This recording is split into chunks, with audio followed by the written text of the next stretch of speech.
Oh, Miss Chaudhary, is it summer yet completely on your end, or how is the weather? It's a lovely spring day in the UK today. A large part of the UK has we have a lovely spring day. You see, the weather is fluctuating a bit, so so many of us are catching the weather. Anyways, let us take a few seconds for our audience to join.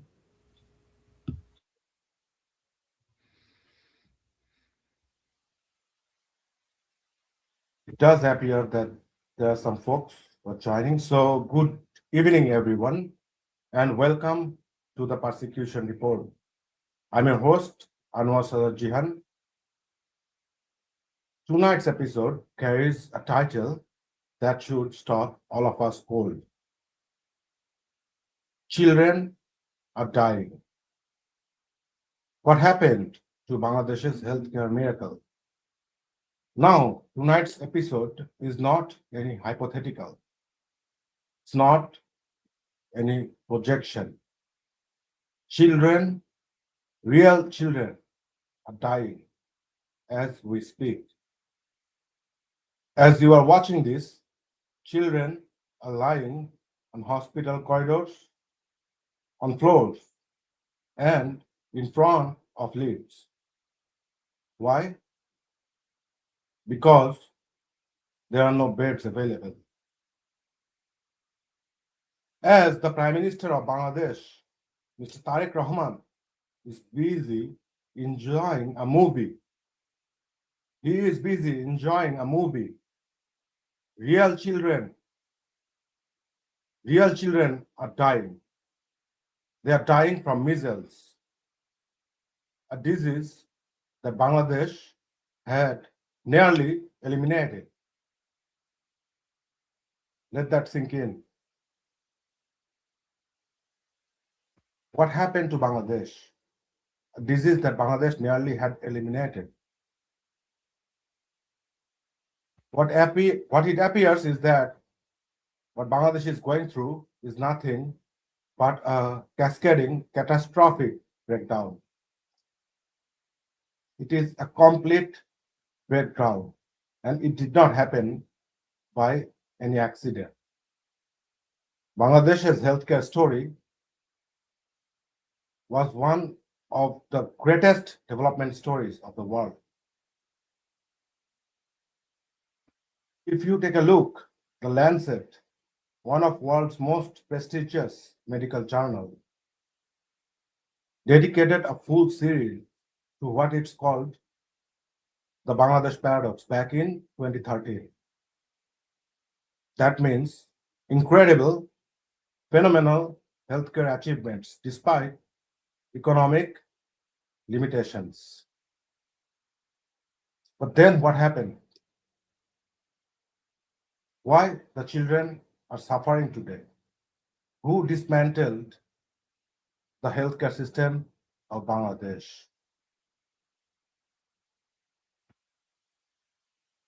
Bangladesh built a healthcare success stories through tremendous hard work. Over 50 years, the child mortality rate in Bangladesh fell down by nearly 90%. A woman who once had 1 in 4 chance of losing her children before the age of 5 was living in a country that the United Nations recognized as a role model. Then what happened? The unthinkable happened. August 2024, the democratically elected Bangladesh Awami League government was ousted. An interim government took over, and within 18 months, measles outbreak spread 56 districts out of the 64 districts of Bangladesh. 114 children are dead. 114 as we are speaking. As we are speaking, the number may be even rising. So why is that? Here's what we are going to do tonight. We're going to show you what was built in the healthcare system in Bangladesh and who built it. Then, what was dismantled and who dismantled it. And lastly, and most importantly, we are going to ask who is accountable. Because when children are dying from a disease that is preventable, accountability is not merely a political action, it is a moral act. And to discuss this critical issue, tonight I'm honored to be joined by three people who collectively represent the best, the very best that Bangladesh has to offer. Dr. Rahan Jamil, a scholar and researcher of health equity and justice department of the University of Albany, and Ms. Jasmine Chaudhary, a healthcare professional and a public representative from the United Kingdom. And last but not the least, Mr. Saifur Rahman, who is an avid follower of governance of the information sphere, who will help us tonight to connect the dots. So let us begin with Dr. Rahan Jamil, who is going to present before us a slide show that will tell us about the overall picture of what is happening. To you, Dr. Jamil. Thank you, Jihan. Thank you for giving me the floor. I would like to welcome everyone who is watching us live and hopefully will be watching us later on the recording. Let me see if I can share my presentation. Give me one moment, please.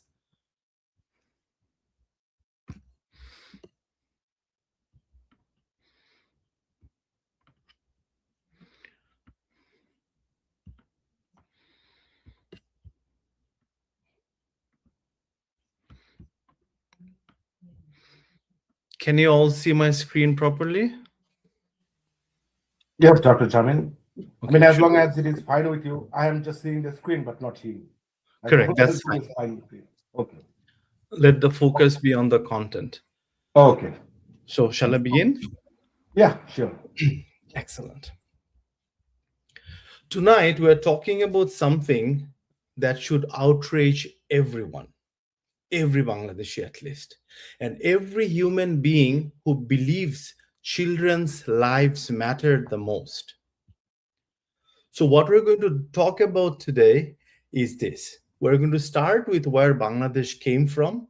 We look at what was built, and then we look at who destroyed it and what that destruction has cost, similar to what our host Jihan was sharing earlier. In 1971, 1 in 4 children, just think about it for a moment, 1 in 4 children born in Bangladesh died before their fifth birthday. 1 in 4. That was where we started.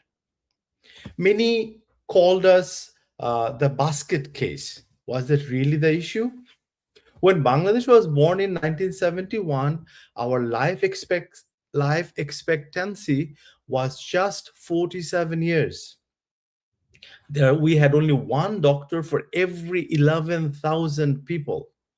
One doctor for 11,000 plus people. And immunization was virtually non existent at 2%. Henry Kissinger supposedly called us an international basket case, although it's debatable, but he was definitely wrong. The child mortality chart that I'm going to share with now is this. Look at this chart. From 251 deaths per thousand in 1971, right? In 1971, came down to just 31 in by 2021. That's miraculous. A 90% decline in 50 years. That did not happen by accident, ladies and gentlemen. It happened because of political will, sustained investment, and the government that treated healthcare as a right, not a privilege. And life expectancy, which was at 47 years in 1971, came to 74 years by 2019. A generation was gained. The Lancet called it extraordinary. The world took notice. And this is what the Lancet famously termed as the Bangladesh paradox. In 2013, the Lancet, which is one of the world's most respected medical journals, wrote about what it called the Bangladesh paradox. Exceptional health achievement despite economic poverty. Think about it. Despite economic poverty, we achieved an exceptional health achievement. That was us. We were the model. Sheikh Hasina started this in 1998. Over 14,000 community clinics were established. 490,000 people were served every single day. Free medicines, care at your doorstep. This was Prime Minister Sheikh Hasina's vision, and it worked. And as a result of that, in May 2023, the United Nations unanimously passed a resolution co-sponsored by all 70 nations, and they recognized this model as the Sheikh Hasina Initiative. It was unanimously adopted by the United Nations General Assembly, and 70 countries said this, ladies and gentlemen, the world should learn from Bangladesh. And then COVID-19 hit, right? Bangladesh delivered 270 million doses free for everyone. No country of comparable size and income did it better than us, Bangladesh. Now, 80% were fully vaccinated by June 2022. Just 29 cents cost us in terms of US dollar per dose. And that is the lowest of any comparable country on earth. Launched in January 27, 2021, among the first 35 nations globally. And Bangladesh became the single largest recipient of the COVAX vaccines anywhere in the world. Gavi called it a global success story. UNICEF called it a vaccination success story. So we should be proud of these achievements. Those same 14,000 clinics delivered it. How did we reach those remote villages, river islands, and hill tracts? We know because of the clinics that were established by Prime Minister Sheikh Hasina in 1998. Health workers took both if needed. They trekked through fields. They did it because our system worked. And then August 2024 happened. Muhammad Yunus usurped power. And his first act on healthcare, ladies and gentlemen, was to cancel the 25-year of infrastructure. No reform, not reform, just cancel it. So 25 years gone. The BD Dias investigation revealed what happened behind the scenes. The Bangladesh National Health Backbone, which is the HPNSP, was scrapped. There was no replacement for it. There was no plan for it. Just gone. So what stopped? Here is what stopped the day our national health plan, the HPNSP, was cancelled. Vaccines for 14,500 clinics stopped. Medicines at 430 hospitals stopped. Food for malnourished newborns stopped. Vitamin A campaigns stopped. Ambulance maintenance stopped. And over 25,000 health workers' jobs were lost or was at risk. Everything, ladies and gentlemen, Muhammad Yunus was bent on destroying it. in one decision. We had zero drug procurement, zero. Not a single drug procurement was ordered for nearly a full year from July 2024 to May 2025. The medicine simply stopped coming. Then what we saw was the health services division spent just 2.34%, so basically barely 2% of its development budget in 10 months. 2.34%. Dead last among all government ministries. This is what abandonment looks like. BT Digest reported what the government would not admit. Yunus planned to hand the free vaccination program over to NGOs for profit. Children's vaccines for profit.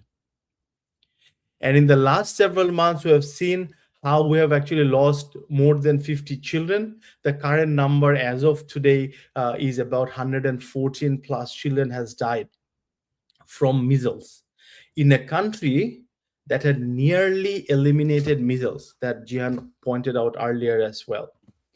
56 of the 64 districts were affected. This is not a local crisis, ladies and gentlemen. This is a national emergency. We had a 75 times surge in the measles cases. In the same period last year, we had only 9 cases. In 2024, 64. This year, 676. That's crazy. It's a 75-fold increase in 1 year. In 1 year, while the government just watched. Even Prothom Alo, one of Bangladesh's most widely read newspapers, reported the World Health Organization's deep concern. The WHO said the immunity gap created by the Yunus administration's negligence is the primary cause of this outbreak. This is not a coincidence, ladies and gentlemen. This did not happen by accident. Step by step, our national health plan, the HPNSP, was cancelled in June 2024. Vaccine stocks depleted. The measles campaign that was due was never held. Health workers went on strike 3 times. Vaccination was suspended each time.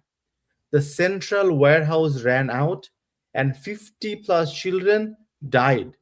Every step a consequence of a decision. This did not happen by accident. Then came the second blow.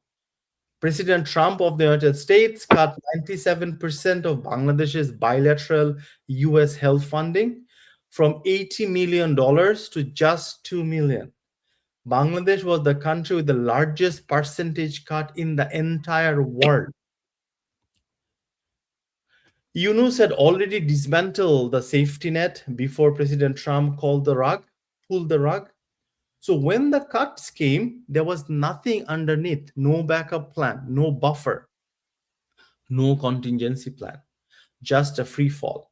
And children paid with their lives.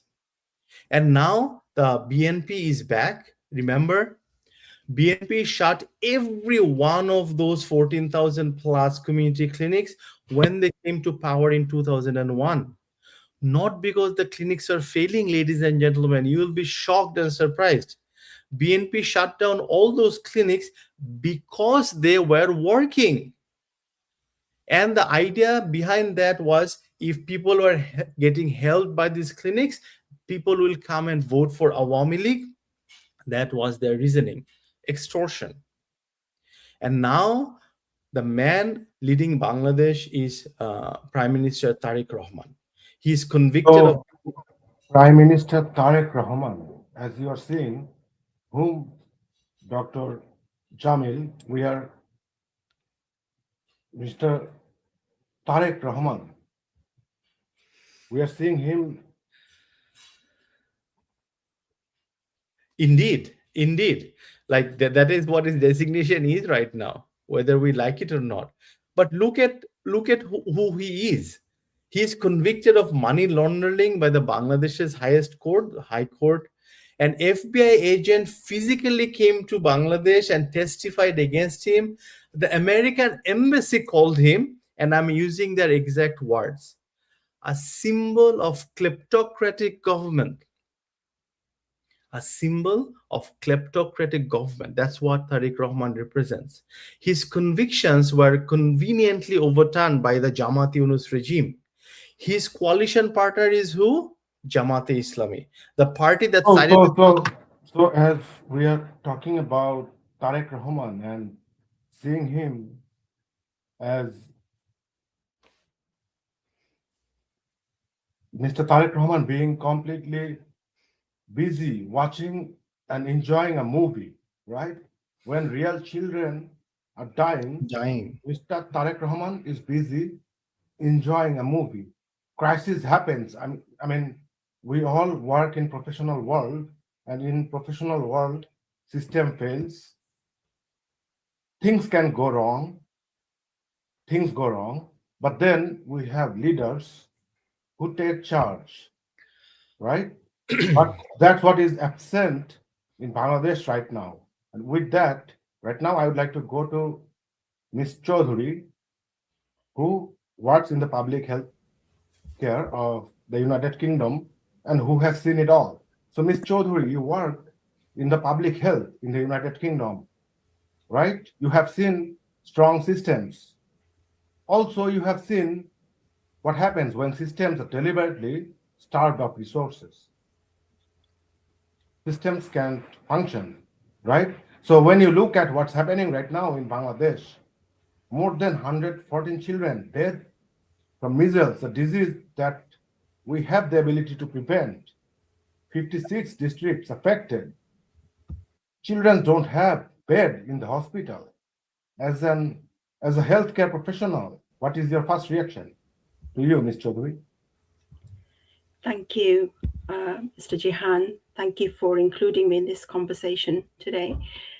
My first reaction as a mother, as a professional who has worked in the fields of public health and social justice for over 2 decades now, and as a human being, is one of grief.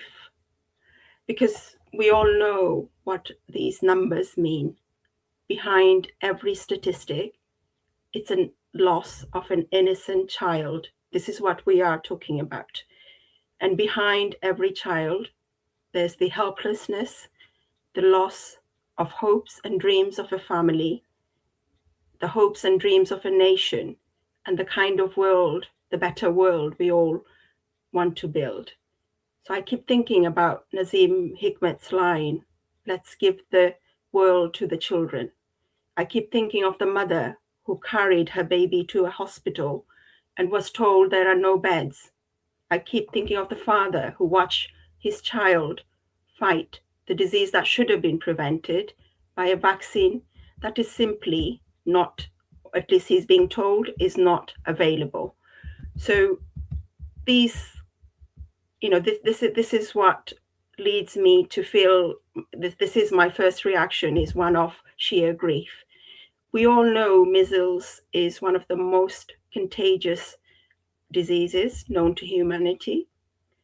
Once infected, a person can pass it on to up to 18 others.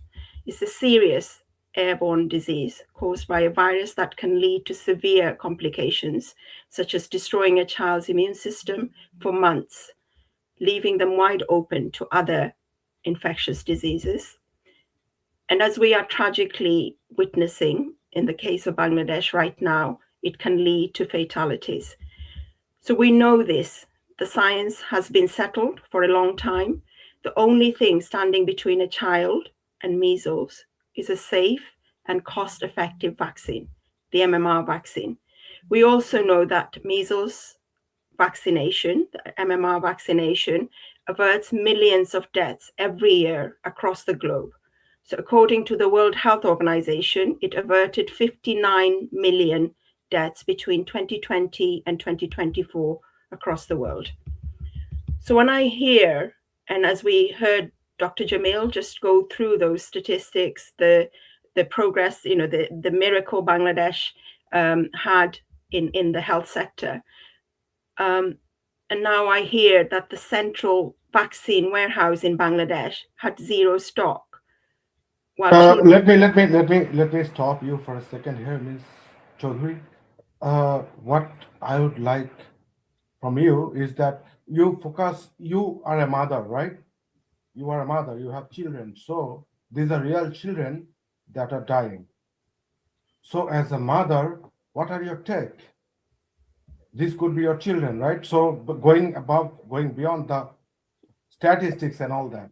As a mother, what is your take? What Mr. Tariq Rahman is doing? it's one of that I find difficult to describe as a human being, as a mother, as a professional working in public health. And when we talk about sort of empty vaccine warehouse, and we know this is not due to any accident, this is not due to any bad luck, this is not a disruption in the supply chain. This is a failure, a sheer failure in policy. It's a systemic failure. A government, in my view, I am struggling to find the right words to describe how upsetting this feels as a mum, again as a mother and a professional working public health. It's a government that made those decisions, conscious and deliberate decisions, that emptied those warehouses, which is now leading to all those deaths of innocent children.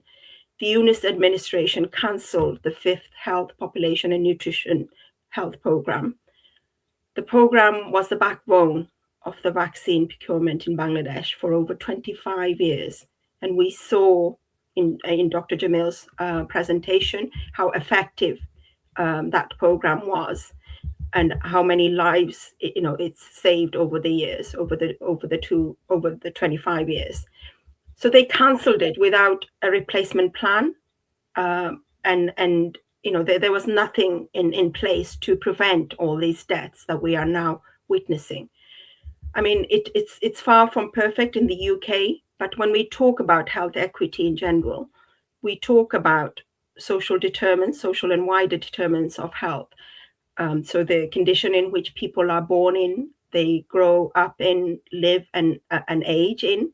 We emphasize on tailoring interventions, public health interventions and services to the greatest needs of different population groups based on the barriers and the facilitators they face. So the community clinic model that Sheikh Hasina had built, as we have heard, was a textbook example of addressing those wider social determinants of health. You put care where people are. It's as simple as that. You remove those barriers of distance, of cost, of having to travel for hours to a city hospital. And it was the fundamental principle that we know Bangabandhu Sheikh Mujibur Rahman held very close to his heart. It's about the protection of the most vulnerable in our communities.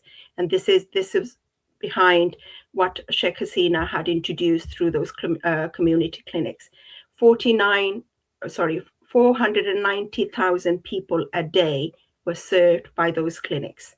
And now we are hearing about how the medicines have run out, how vaccines have run out for nearly a year. From July 2024 to May 25, no drugs were procured, not a single procurement order. As a public health practitioner, I simply find this unconscionable. And as a human being, I frankly find it inhumane. Thank you, Ms. Chaudhary. So you have talked about some stuffs about the failure of the Yunus government. Now there are some folks, there are some people who will go ahead and say that, hey, this Yunus government was just a transitional government. They were an interim government. Why does it matter?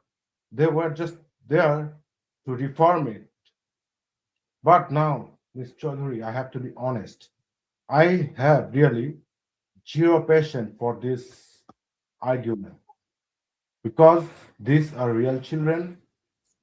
For example, if in my workplace where I design and work with airplanes, we don't remove a critical safety system and then figure out the replacement later. We first know what will be the replacement. Otherwise, people's life will be gone. Now, with that, I would like to come to Mr. Rahman, Saifur Rahman, who is a very, very renowned face in our younger crowd. He is a Pro 71 blogger. He has been since the early days, who follows governance and information landscape very closely. So I would like to come to you, Mr. Rahman, as a as somebody who watches the governance and also follows the information landscape closely. From your perspective, the failure in containing this measles outbreak, especially after, especially after the success that Awami League government achieved, what does it say about a government's priority and its capacity? To you, Mr. Rahman. Thank you, Jihan, and thank you, the other panelists we have today. Before going to your question, I would like to thank you, especially Mr. Jamil, who has taken us through how Bangladesh has achieved a tremendous success over the years. It is actually that's the real thing that had been like eliminating the discrimination we call in the society. So it was like that 2 years back. But again, and I want to start exactly where you left off, because of COVID. Contrast is not a footnote, it is the whole story. Let us remember what Bangladesh actually did during COVID.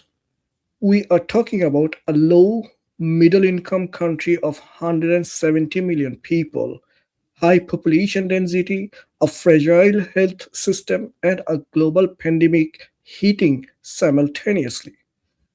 And what did Sheikh Hasina do? She moved immediately. She allocated funds the moment the first patient was identified.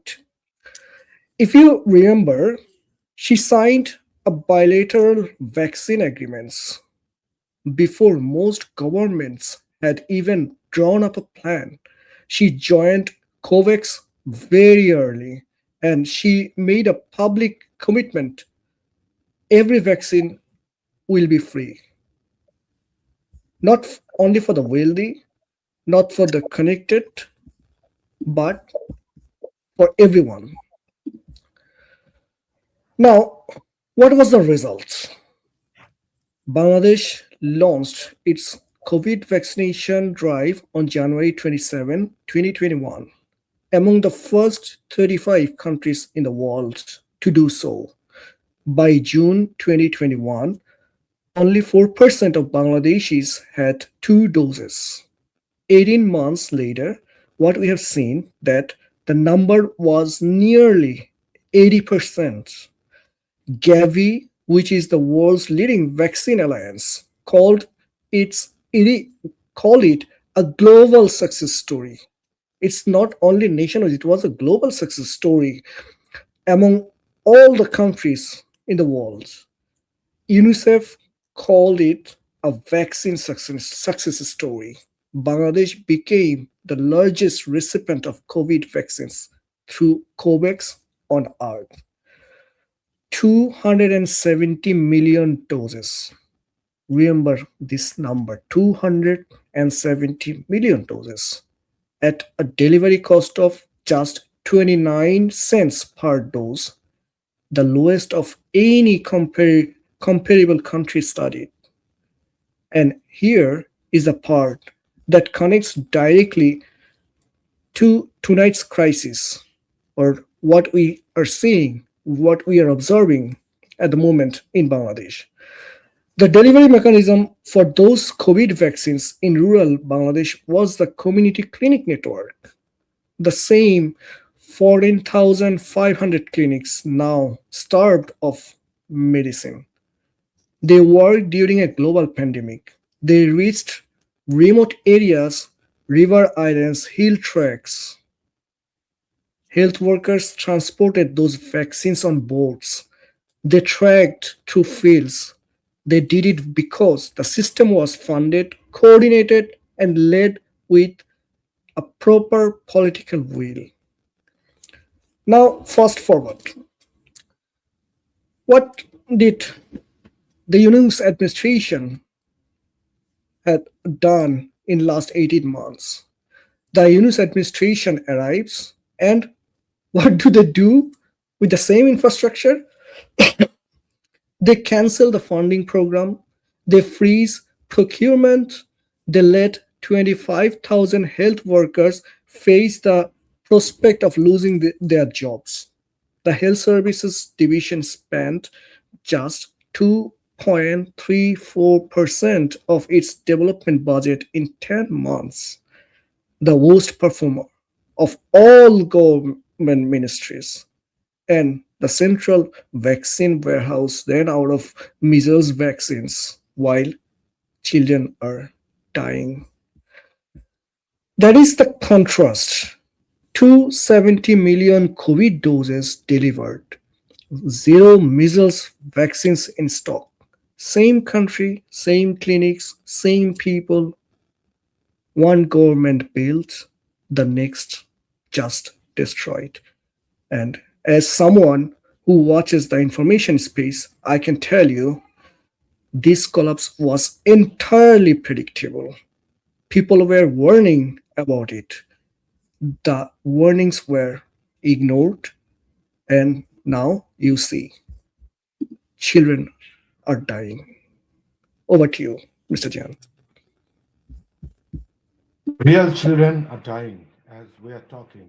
And this is the same government, same country, same infrastructure, same logistics, same everything. One government, Prime Minister Sheikh Hasina, tried to take the country forward, and the other government is trying to take the country back. As Prime Minister Tariq Rahman also very confidently said, take back Bangladesh. He is taking it back to 2001 and 2006. Now, with that, I would like to come back to Dr. Rahan Jamil. Dr. Rahan Jamil, you have spent your career studying health communication and health equity. Now, I would like to bring your perspective here, not merely as a researcher or as a scholar, but as someone who grew up in Bangladesh and who understands what healthcare success means for the ordinary people. For example, a lady in Rangpur or a farmer in Kumilla.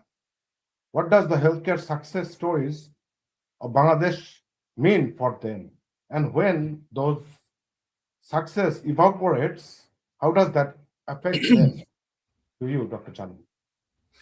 Thank you, Jian, for the question. This question hits close to home for me because when we talk about the health systems in academic papers, and I have written several, we use words like infrastructure and coverage and outcome indicators. And those words can make it feel abstract. So let me make it concrete for our audience. In 1971, when Bangladesh was born from the ashes of the genocide that killed 3 million, took 3 million lives, a child born in Bangladeshi village had a 1 in 4 chance of dying before their 5th birthday. And several of our panelists talked about it. Ms. Chaudhry did, Mr. Rahman did, and you briefly touched about it. Think about that in human terms. A woman who gives birth, and statistically, she's looking at a coin flip played twice. One of her 4 children will likely not survive. That was the reality. Then something extraordinary happened. Bangladesh built slowly, painstakingly over 5 decades. It built a system that reached into those villages. Prime Minister Sheikh Hasina's community clinic model, which, like we have talked about before, how the UN unanimously recognized in 2023, was the backbone of all of this. It meant that instead of traveling 3 hours to a hospital, like Ms. Chaudhary was saying, you could walk 20 minutes to a clinic. Instead of paying money to get medicines, you did not have to pay for them, get for free. You could get 30 types of medicines for free, not just one. That instead of giving birth with no trained person present, there was someone there who knew what to do. Now, when I did my research on rural health in Bangladesh, and I published many of those papers in Health Communication and other journals on this, what I heard over and over from people at the margins was not just gratitude for the services, it was dignity. For the first time, the government was coming to them, not the other way around. That matters. In health communication, we talk about the patient-provider relationships. But before you even get to that relationship, you have to have access. Prime Minister Sheikh Hasina built that access. And like Ms. Chaudhary was mentioning earlier, over 500,000 people visited those clinics every single day. Now imagine that access disappearing. The medicines running out, the vaccines not coming, the ambulance is not working because there's no money to keep them running. A woman in Rangpur, or the one in Gopalganj, for the example that you're talking about, that was also reported in the BD Digest investigation. Her baby was born overweight, and she went to the hospital and they told her that there was no food. No F100, no F70, the therapeutic foods that keep malnourished newborns alive. Her baby was underweight and the government had no food for that baby. You asked earlier to Ms. Chaudhary about her being a mom and how it makes her feel. Think about it as a father. Think about it as a parent. Think about it as a human being. That is what we have allowed to happen. As a health education scholar, I study how people receive and act on health information. But right now in Bangladesh, the message that the most vulnerable people are receiving is this: you do not matter. And that is a message that kills. Back to you. So the Bangladeshis do not matter because the Prime Minister is busy enjoying a movie, right? The children that are lying on the floor, they do not matter. This is the reality in Bangladesh right now. With that, I would like to again bring back Ms. Chaudhary to the discussion and bring back one important aspect, because Bangladesh has experienced massive foreign aid cut in the health sector, especially USAID. When President Trump took over power in the United States, he dismantled USAID, and it effectively dismantled 97% of the bilateral US funding that Bangladesh used to receive. It dropped from nearly 80 million to just 2 million in 2025. Now, what President Trump is going to do, Bangladeshi Prime Minister or Bangladeshi President cannot control, or no country can control. But how the country responds show us about the country's character, the government's character. Ms. Chaudhary, as somebody who worked effectively in the healthcare of a developed world, what do you think? What does this double blow mean to Bangladesh, and how should have a competent government responded in your eye? Thank you. Really important question. It's important because I believe that we do have to be fair, equitable, but it's equally important to be honest at the same time. So you're right. President Trump's cuts were not UNICEF's fault, but here's the critical point. A competent government with a functioning health ministry would have been able to absorb a shock like this, or at least mitigate it. So because it would have the systems in place, buffer stocks, contingency plans, relationships with alternative donors, it would be able to cope with shocks like this. The HBNSP, had it continued, would have provided the structural scaffolding to weather that storm. Instead, Eunice had already dismantled that scaffolding, and it actually happened 6 months before the US aid cuts. They came through. So when Trump actually pulled that rug, there was nothing underneath. There was no net. It was just a free fall. And what did that mean in practice? USAID had been protecting 2.3 million children against diphtheria, measles, polio, tetanus. Those programs, those vital programs, came to this halt. They stopped. The ICDDRB, one of the world's most respected disease research institution, the institution that pioneered oral rehydration therapy, which has saved over 50 million lives globally. That institution's TB screening program, which had screened 52 million people and found 148,000 TB cases, including 18,000 children, that program was shut down. Bangladesh had cut TB deaths from 81,000 a year in 2010 to 44,000 a year in 2023. That's a remarkable success in terms of death due to TB. That hard-won progress is now at risk. And there is another thing I want to say.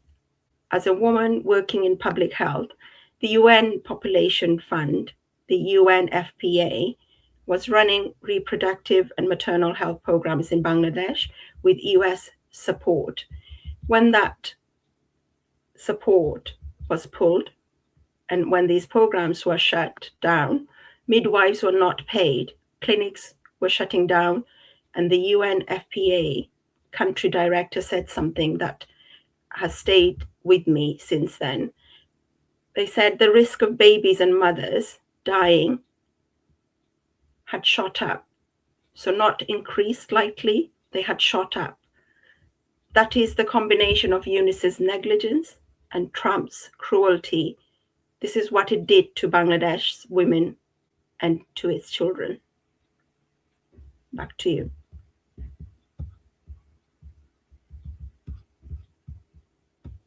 Thank you, Ms. Jasmine. Now, I would not go about President Trump's action or inaction or his cruelty or not, but what it appears to me is that Mr. Yunus could care less about the life of the children of Bangladesh. Because, as we all know, Mr. Yunus is a character who is only about himself. He has been historically only about himself and his empire. With that, now I would like to come back to Mr. Rahman. Mr. Rahman, as somebody in the information sphere and following the information war waged against us very closely, you have seen that BMP has been in power before. We have seen BMP. We have seen BMP between 2001 and 2006, right? Mr. Tariq Rahman, his mother, Begum Khaleda Jia, was prime minister back then. But what they did, they shut down Prime Minister Sheikh Hasina's community clinics out of pure political spite, simply not because they were not working, but because they were working. Because they were working, they were pissed about it. After how Sheikh Hasina handled COVID brilliantly, the pandemic brilliantly, using the same clinics, Mr. Rahman, now that BMP is back, what can we expect from BMP? Or like, what is the path going forward from here? To you. Thank you, Jihan. Firstly, I would like to add one thing, that is, healthcare system in a country is not or cannot be built overnight. It takes time. And if you just withdraw a system, you even cannot withdraw it overnight. You have to have a proper plan. That's I would like to start with. But here, I would like to also connect everything we have talked about tonight because it tells one coherent story. Sheikh Hasina built the community clinic network starting in 1998. BNP came to power in 2001 and shut them all down overnight. Not because the clinics were failing. Remember, the clinics were doing extremely good. They had a 70% success rate. Can you imagine? 70% success rate. BNP shut them because they were afraid the beneficiaries would vote Awami League next time. As Sheikh Hasina herself said, they denied healthcare to people out of electoral calculation. That is extortion, not governance. Then what we have seen, Hasina came back in 2009. She rebuilt those clinics, expanded them to over 14,000. And when COVID hit, those same clinics became the backbone of one of the most successful vaccination drives in the developing world. Health workers took boats across rivers.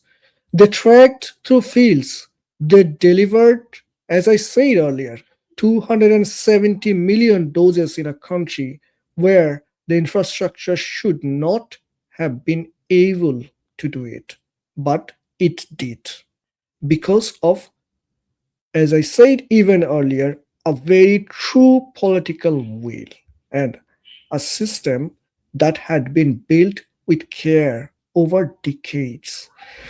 Now look at what is happening online. As someone who watches the information space, I can tell you that the BNP Jamaat ecosystem has spent years trying to erase that legacy, discrediting the community clinics, spreading misinformation about the healthcare under Hasina. And now that they're in power, the erasure is no longer just online, it is now structural. The HPNSP is gone, the procurement is frozen, and Tariq Rahman, a man convicted of money laundering by the High Court, with an FBI agent testifying against him in Dhaka courtroom, is now Prime Minister of Bangladesh. His convictions were overturned by courts shaped by the same interim government that let children die of measles. As you asked, what I expect going forward, I expect the politicization of every health appointment. I expect medicine procurement contracts going to BNP connected suppliers. I expect the community clinic to be used as political tools, open in BNP areas, neglected in others. And I expect a continued information war where any criticism of the collapse is labeled as Awami League propaganda and where the deaths of children become statistics to be managed rather than tragedies to be prevented. History rhymes, Jihan.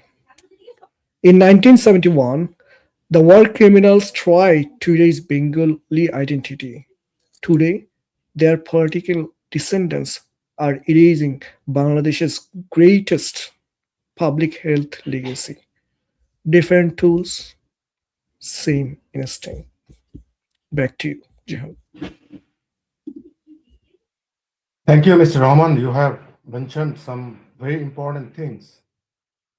Again, I would like to bring my audience back to the fact that a prime minister of country, when children are dying, more than 6,000 children are affected, when there is no vaccine, when ambulance cannot move because ambulance does not have the money to provide fuel. The prime minister of the country is busy watching a movie. I would like to request all my audience to comprehend this scene. The Prime Minister of that country is busy enjoying a movie when real children are dying.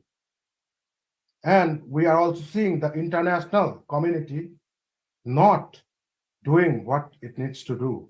Now, as somebody, Ms. Chaudhary, who works in the healthcare field, who also engages with the international community, the diaspora, why the international community is silent? What the international community should do? Because the life of these children matters. All the lives matter. What this international community should do and what the diaspora should do. To you, Mr. Thank you, Jihan. The silence of the international community on the measles outbreak in Bangladesh has been very concerning. And let me be frank, quite often higher profile crises such as war, climate disasters, pandemic, they can often grab the whole attention of the media and the global focus, as it were. So when we see outbreaks in lower income countries, often receives less sustained international attention, and they pose, unless they pose a direct threat to the wealthier nations, this perspective can be described as quite short-sighted, actually, because as infectious diseases can quickly become global problems if left unchecked. So on the contrary, we have seen how when Sri Lanka, for example, had its economic and political crisis in 2022, the Global Fund approved the emergency health funding within weeks. When there are outbreaks in African nations, the World Health Organization mobilizes rapidly and publicly. But in the case of Bangladesh, a country that was held up as a global model just 2 years ago, is now watching itself, sort of the health system totally coming, collapsing in front of our eyes. The international response has been cautious at best and invisible at worst. So part of this is political. The UNIS government enjoyed enormous goodwill internationally when it first took power. Governments had for whatever reason, had grown frustrated with Sheikh Hasina's administration, were relieved to see a change, and there is a reluctance to publicly criticize a Nobel laureate. But goodwill is not a substitute for accountability, and children dying of measles do not care about diplomatic sensitivities. So we should be holding the international community to be accountable.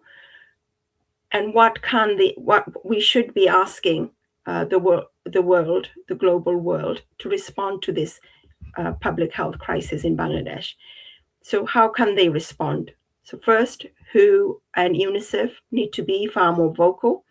They have the data, they have the evidence, they have expressed concerns privately. That concern needs to become public pressure globally.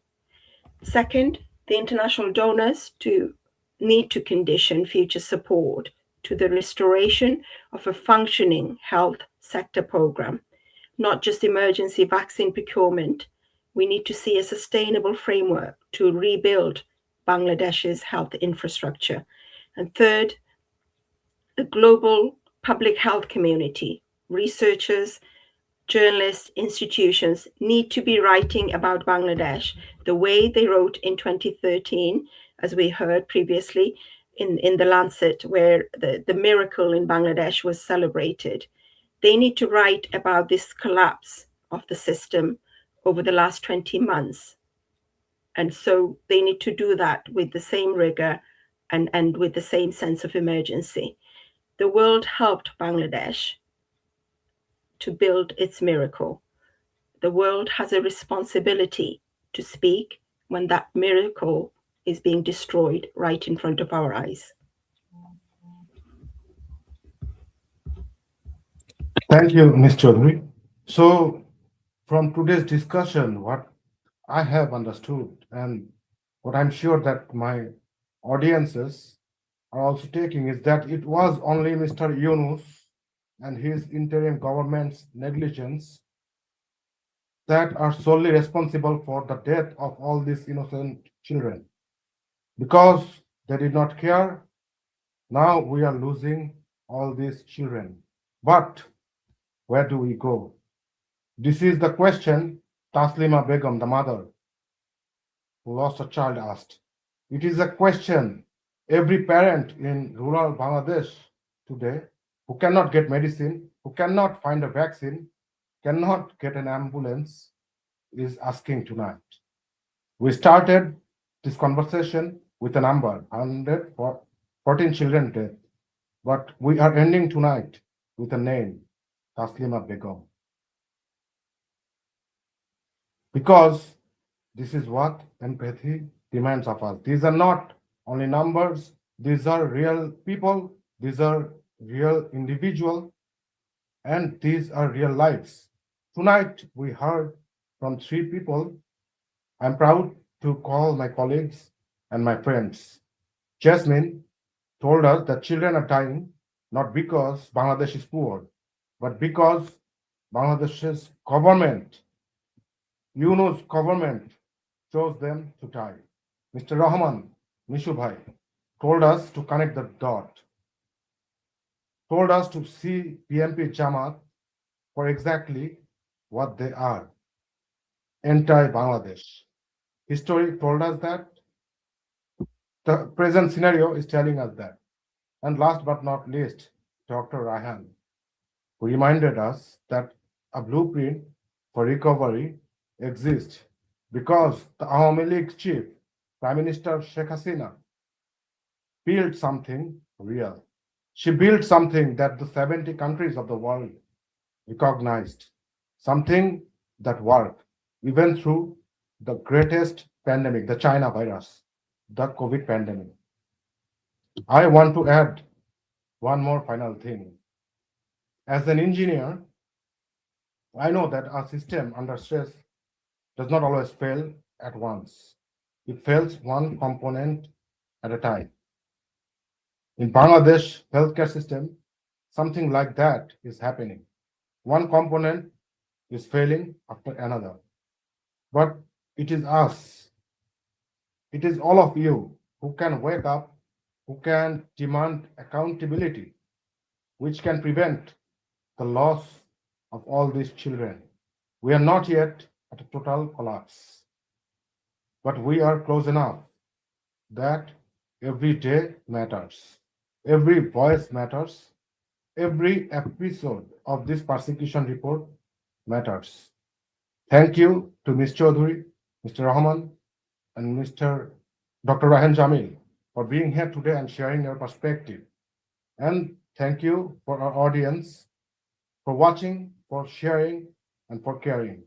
Please share this episode with your friends because the more people know, the harder it is for the authority to look away. From the persecution report, I am Anwar Shadat Jihan. Stay well, stay safe. Thank you. Jai Bangla.